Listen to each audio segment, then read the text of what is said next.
बालिका बहू, तेरी शादी होने वाली है अगले महीने। ये बस्ता उठाकर कॉलेज जाना बंद कर दे अब। अरे कैसी बात कर रही हो, अभी उसकी उम्र ही क्या है। इतनी जल्दी शादी करने का फैसला मैं नहीं लेने वाला।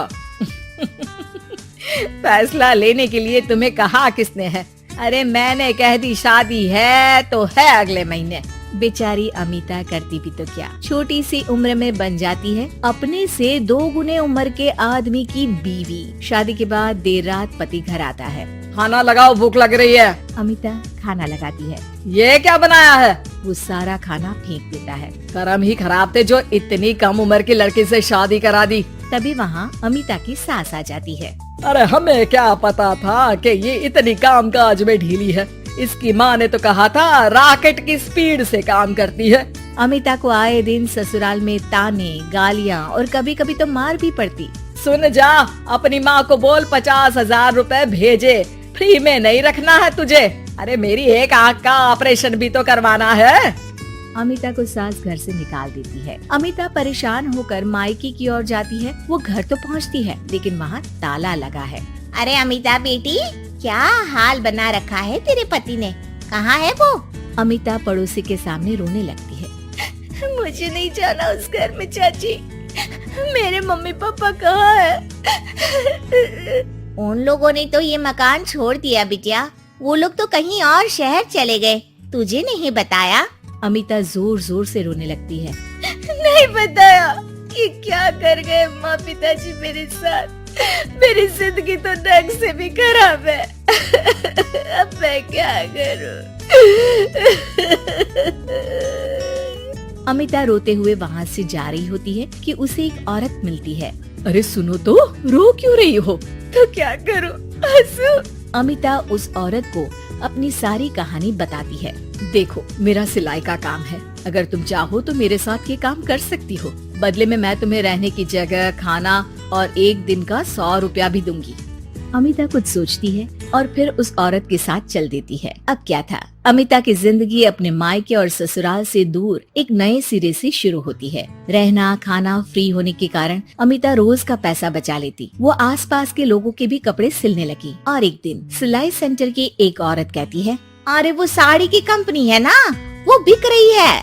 पास बैठी अमिता सारी बात सुन रही थी। हाँ, बिक तो रही है, लेकिन उस बंद पड़ी मनहूस कंपनी को खरीदेगा कौन? तभी तो इतनी सस्ती बिक रही है, लेकिन कोई खरीदार नहीं है। फिर भी कितने की बिक रही है?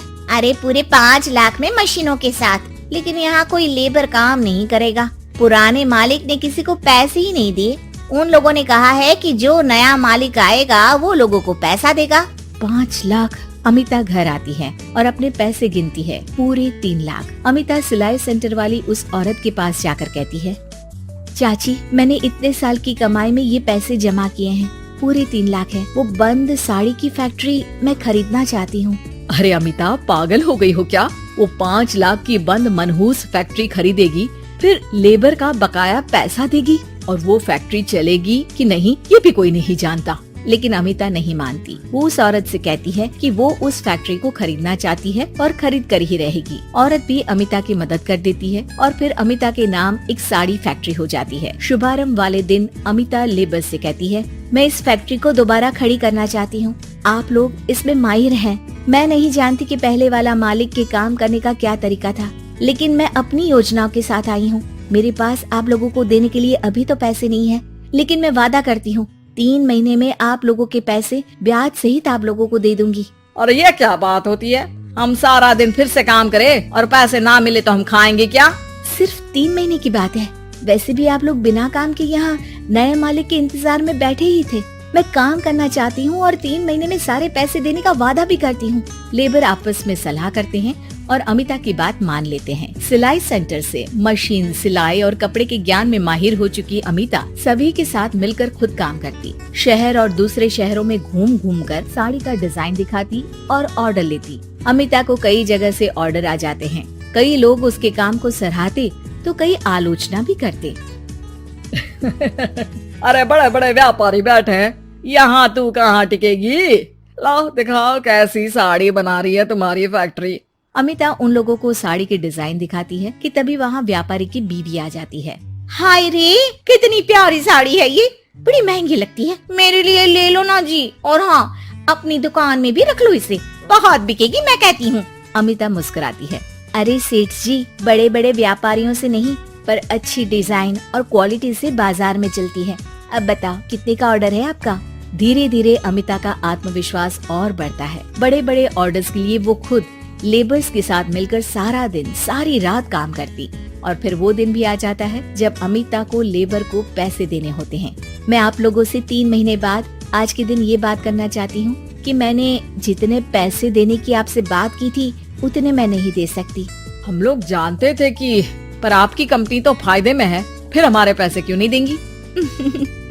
मतलब आप लोगों के बकाया पैसे, ये 3 महीने के पैसे और ब्याज के साथ मैं आप लोगों को 10% का मुनाफा भी दूंगी।